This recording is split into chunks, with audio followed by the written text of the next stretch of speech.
আওয়ামী লীগ নিষিদ্ধের প্রশ্নে মোটামুটি আমরা সকলেই একমত।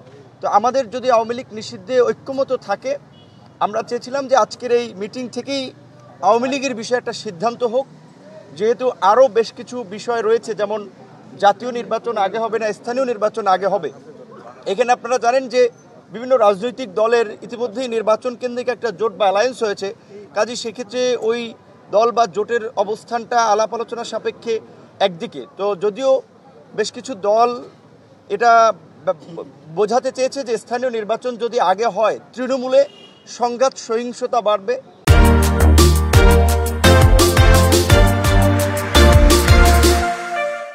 আওয়ামী লীগ মাথাচাড়া দেবে, কিন্তু আমার মনে হয় যেটি তাদের সঠিক ব্যাখ্যা বিশ্লেষণ না। কারণ স্থানীয় নির্বাচন এখন হলেও টুকটাক ঝামেলা হবে, নির্বাচনের পরে হলেও হবে। বরঞ্চ আমরা দেখেছি যে গত 53 বছর ইতিহাসে নির্বাচিত সরকারগুলো যত ফেয়ার ভোটেই ক্ষমতা আসুক, স্থানীয় নির্বাচনেও তাদের একটা প্রভাব থাকে। আমরা পরিষ্কারভাবেই জানিয়েছি যে 6 মাস ধরে স্থানীয় সরকার ব্যবস্থা কার্যত অচল হয়ে আছে। এখন প্রধান উপদেষ্টা সম্ভাব্য রোডম্যাপে যদি ডিসেম্বরেও নির্বাচন হয়, তাহলে কিন্তু 10 মাস সময় বাকি আছে। তাহলে 10 মাস সময় এই স্থানীয় সরকার কি প্রতিনিধিবিহীন থাকবে কিনা, সেই ক্ষেত্রে আমরা এই বিষয়টি বিবেচনার জন্য আহ্বান জানিয়েছি। একই সাথে জনপ্রশাসন সহ আইন শৃঙ্খলা বাহিনীর যে স্থবিরতা এবং নিষ্ক্রিয়তা, প্রশাসনে যে ফ্যাসিবাদের দোসরদের এখনও অবস্থান, যার ফলে কিন্তু সরকার 6 মাসেও আমরা দেখতে পাচ্ছি কাঙ্ক্ষিত পারফরমেন্স করতে পারছে না।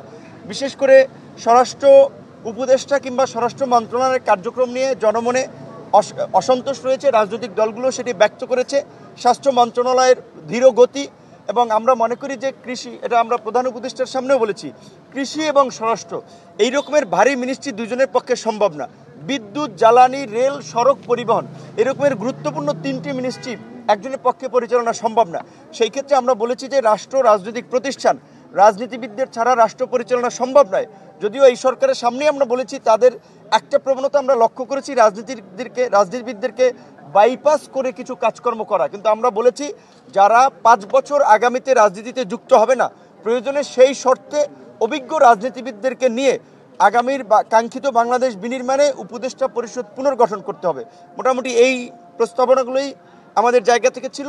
এবং সংস্কারের প্রশ্নে প্রধান উপদেষ্টা এটা বলেছে, রাজনৈতিক দল এটা বলেছে যে আমাদের মতপথের ভিন্নতা আছে, তারা ওয়েবসাইটে সমস্ত প্রস্তাবনাগুলো দিবেন, সেখানে আমাদের যদি কোনো বিষয়ে অস্পষ্টতা থাকে সেটাও আমরা জানতে পারবো।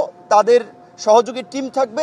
ন্যূনতম আলাপ আলোচনা এবং ঐক্যমতের ভিত্তিতে যতখানি ঐক্যমতে পৌঁছানো যায়, কিংবা যেখানে ঐক্যমতে পৌঁছানো যায় না, যেমন সংবিধানে বহুত্ববাদের বিষয়ে আলোচনা হয়েছে, এখানে যেন ইসলামিক কিছু নেতৃবৃন্দ এটার বিরুদ্ধে বলেছে, আবার লিবারেল কিছু বা অন্যান্য নেতৃবৃন্দ বলেছে গণতন্ত্রে বহুত্ববাদ এটা থাকতে পারে।